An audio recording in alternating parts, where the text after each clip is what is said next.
Dear students, in today's class, you are going to learn something about accounting for partnership form of business organization. In the previous class, you studied about sole proprietary form of business. A sole proprietary form of business refers to a business which is run by a single person. Whatever the amount of capital is required to set up the business is invested by a single proprietor. Therefore, it is called as sole proprietary form of business. And by running that business, whatever the profit he is going to make will be enjoyed by himself. If there is a loss, he has to bear such type of loss. And all the important decisions are taken by the sole proprietor because he himself is the controller of that business. And this business suffers from so many drawbacks like limited capital, unlimited liability, limited managerial ability, and also there is no guarantee of continuity of the business, etc. But in order to overcome some of the drawbacks of sole proprietary form of business, partnership form of business came into existence. What is the meaning of partnership? In today's class, I am going to cover meaning of partnership, definition of partnership, and what are the important features, and what is partnership deed, and other points as well. Okay, come to the meaning of partnership. Here, partnership refers to a business which is run by at least two persons. How many persons? Minimum two persons are required by entering into an agreement. Try to follow here. By entering into an agreement. These are the conditions. See, first one is two persons. Minimum two persons are required. But one thing you remember, both the persons must have attained the age of majority as per the Indian Contract Act. Next one is both the persons must be in a position to understand the terms and conditions of the business at the time of entering into agreement. Suppose A and B, they are entering into an agreement, but Mr. B is intoxicated. He has taken the alcohol. In that case, he may not understand the terms and conditions which are written in the agreement. That is why here the agreement between A and B is not called as a valid agreement. Because of that reason, simple thing you remember, both the persons must have attained the age of majority. There should not be any kind of force, and both the persons must be in a position to understand the terms and conditions of the agreement. Therefore, based on that agreement, what do? They start a business, and that business should be a lawful business. That point also you have to keep in mind.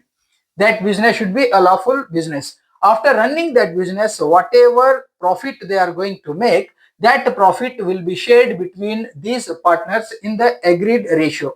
Whatever the ratio they have agreed in the agreement, as per that agreement, the profit will be distributed between these partners. This is called as partnership. Based on this, we can go to the definition of partnership. Section 4 of the Indian Partnership Act of 1932 defines partnership as relation between persons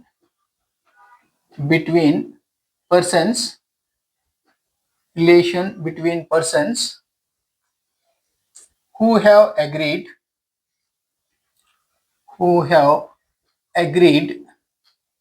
to share the profits of a business carried on by all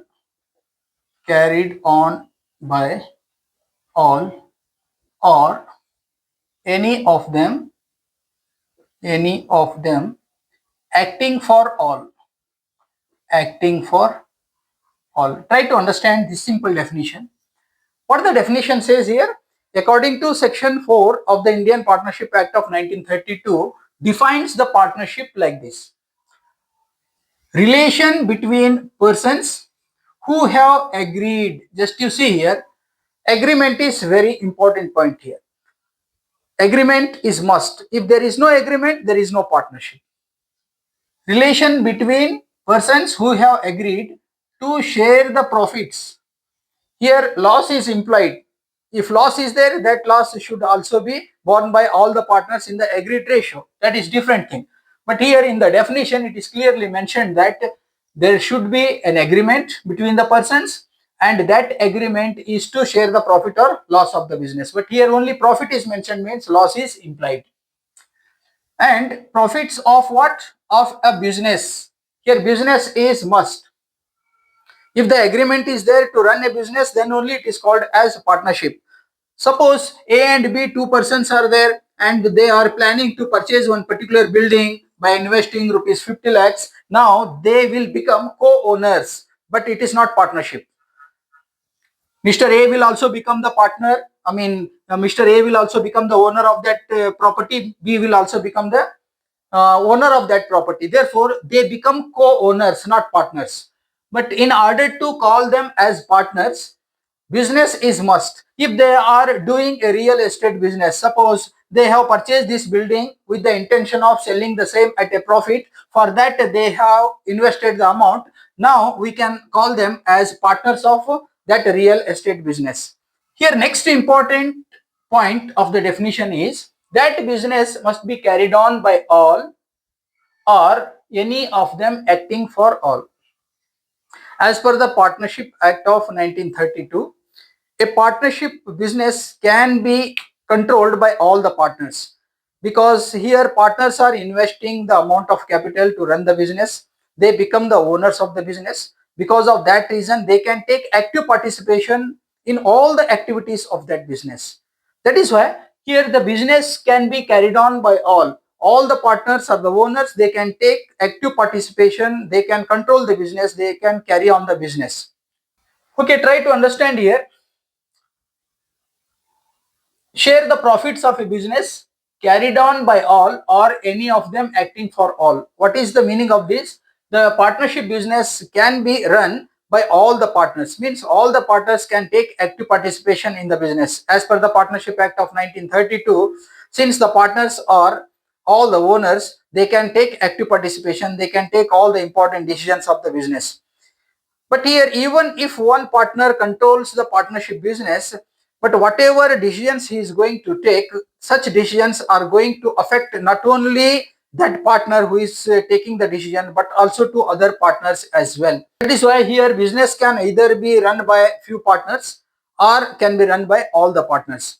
But the thing is, the responsibility is there on the shoulders of all the partners. Here, if business is carried on by only a single person, single partner, then he will bind other partners by his actions. If he doesn't take proper decision, good decision, for that who is responsible? The other partners are also responsible. Okay, come to the important features of a partnership. For the Partnership Act of 1932, in order to form a partnership business, minimum two persons are required. What type of two persons? Both the persons must have attained the age of majority, and both the persons must be in a position to understand the terms and conditions of that agreement. And there should not be any kind of force or coercion. If force is there, by threatening others, if you make to enter into a contract or agreement, then such type of agreement is also called as unlawful and not acceptable in the eyes of law. But in order to form a partnership, minimum two persons are required, but the maximum is 50. But as per the Companies Act of 2013, central government is empowered to prescribe the maximum limit of members. But here maximum limit is 100. Up to 100, the central government has the power to prescribe. But the thing is, here the central government has prescribed 50 as the maximum limit of a partnership firm. Simple thing you remember, here minimum number of members required to form a partnership is 2 and maximum is 50. In case if the limit exceeds 50, then that ceases to be a partnership. That is not called as a partnership business. Next one is agreement is very important. Next important feature, the agreement between the persons who are planning to do a business is very important. This type of agreement may be oral or sometimes it may be in black and white in writing. But it is better to have the agreement in writing, so that in future if any problem comes, the partners who have suffered loss due to the negligence of other members can go to the court of law. They can prove it in the court of law. That is why here oral agreement is not good one, because we can't prove it. It is very difficult to prove in the court of law. Better to have an agreement in writing in black and white. Next one is, the agreement should be to run a lawful business. This is the next important feature of partnership. Next one is, sharing of profits is next important feature, because the main objective of running a business is to make profit. Whatever profit is there, that profit will be distributed among the partners in the agreed ratio. If loss is there, that loss should also be borne by all the partners in the agreed ratio. Next important feature is unlimited liability. Here in case of partnership also, liability of the members is unlimited. In case if the partnership firm is dissolved due to one or the other reasons, then the outside liabilities of the business should be paid off first. In case if the outside liabilities are more than the business assets, in that case, whatever the shortage is there, in order to make up that shortage, the personal properties of the partners will be taken into consideration. In simple terms, we can say that if the business assets are not sufficient to discharge outside liabilities in full, in that case, the private properties belonging to the partners will also be taken into consideration for paying off the outside liabilities. Therefore, here liability of the members is unlimited. Next one is no guarantee of continuity. Even in case of partnership form, the business will not be continued for a long period of time, because here if one partner loses interest in business, he can retire from the business. If he retires, business comes to an end. If other partners are willing to continue the business, again they are required to make a fresh agreement, then they can continue the business. Next one is, if a partner becomes insane, then business is closed. And other partners, if they are willing, again by forming a new agreement, they can continue the business. And if a partner becomes insolvent, business comes to an end. Next one is, if a partner becomes what you call disinterested, if a partner can also send the notice to other partners stating that I don't have the interest to continue in the business, in that case also business has to be stopped for the time being, and once the share of such partners is cleared, then other partners by forming a new agreement can continue the business. But here guarantee of continuity is not there. Next one is, mutual agency relationship is there between the partners. Means here every partner acts as a principal as well as agent of other partners. He can take as a partner all the important decisions if he is given such type of authority by other partners, but he can bind all the other partners by taking such type of decisions. That is why here the important decisions are taken by all the partners if they are taking active participation. If they are not taking active participation in the business, they may authorize some partners or partner to what you call carry on the business of partnership. In that case, whatever the decisions are taken by the active partners will be the final one, and for that other partners are also equally responsible. This is called as a mutual agency relationship. Here one partner can act on behalf of other partners. Such partner can also enter into agreements or contracts with third parties. Therefore, if profit is there, then all the partners are going to enjoy the profit. If loss is there, all the partners are responsible for such type of loss. Okay, come to the next important part of this topic is partnership deed. I told you that agreement is very important to form a partnership business, but this agreement better be there in black and white, because that can be proved in the court of law, that can be produced before the court of law in future if some complications arise. Okay, here partnership deed refers to the constitution of the partnership. What is this constitution? Here in this constitution, in this partnership deed, all the terms and conditions upon which the partnership form is established or partnership form has come into existence are laid down. all the terms and conditions are written in the document, and that particular document is signed by all the members who have agreed to become partners of that partnership firm. That is why once they put their signatures, then that will become a valid document, that is also called as the constitution of partnership.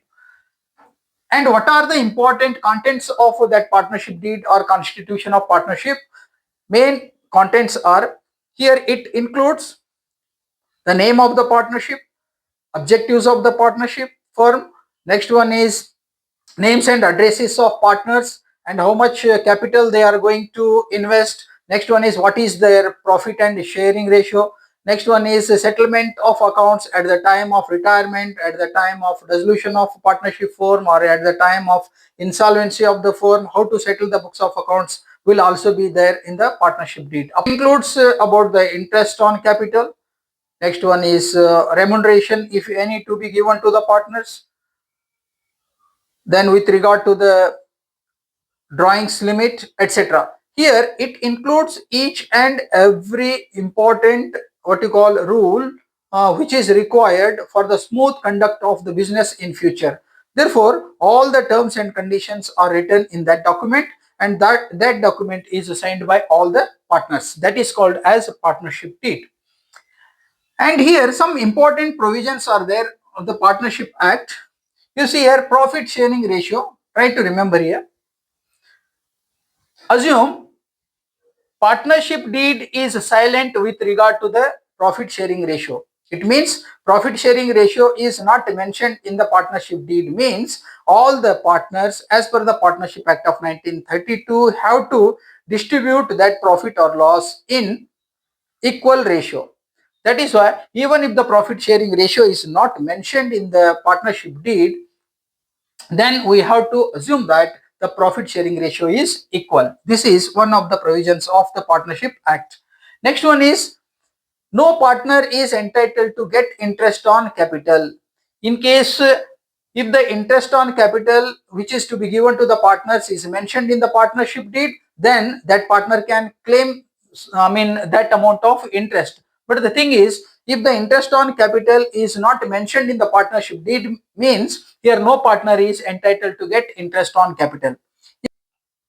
Is to give the interest on drawings to the partnership firm. If it is specifically mentioned in the partnership deed, then that partner has to pay the interest on drawings to the partnership firm.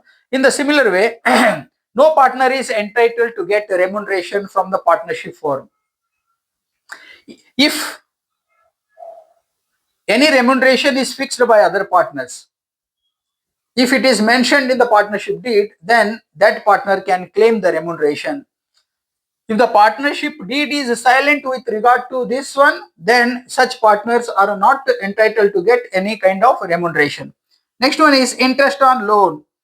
If the part and the next important accounting part of this chapter is maintaining capital accounts. You know that whenever the amount of capital is invested by the partners into partnership firm, then individual accounts name is, individual partners account is opened there. For example, three partners are there, A, B, C. Assume that they are going to invest some amount of money like rupees 1 lakh, rupees 1 lakh, and rupees 80,000 like this. Now, A's investment is called as A's capital, B's investment is called as B's capital, and C's investment is called as C's capital. Therefore, here A's capital account, B's capital account, and C's capital accounts are opened in the books of a partnership firm. Whatever the investment is made by the partner is entered in his capital account. That is why individual capital accounts are maintained.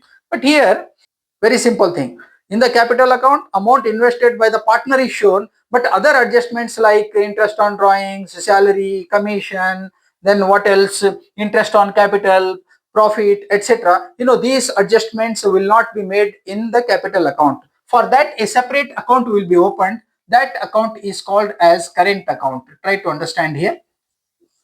Here, under fixed capital method of accounting, two accounts are to be maintained in the name of each and every partner. First one is capital account, In the capital account, only the amount invested by the partner is what you call recorded.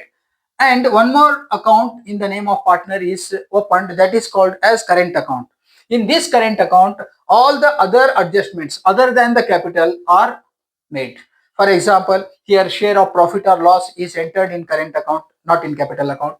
Next one is interest on capital, interest on drawings. Next one is remuneration. The adjustments are there. All such adjustments are made through a separate account. That account is called as current account. Therefore, this system of accounting is called as fixed capital method of accounting. Fixed capital method means here only in the capital account, the capital invested or contributed by the partner is recorded. Therefore, it is called as a fixed capital method. All the adjustments are made through different account. That is current account. Very simple thing is there.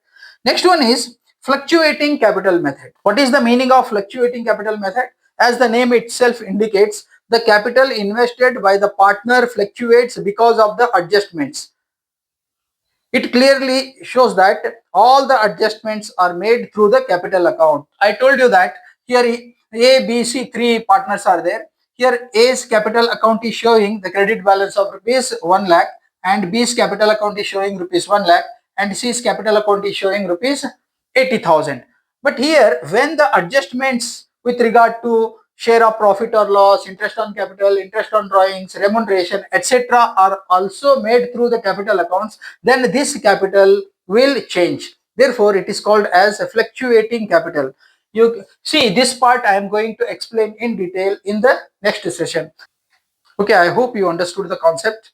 If any doubt is there, you can send your comments, and better you share this video even to others so that they can also get the benefit of this. Okay, thank you.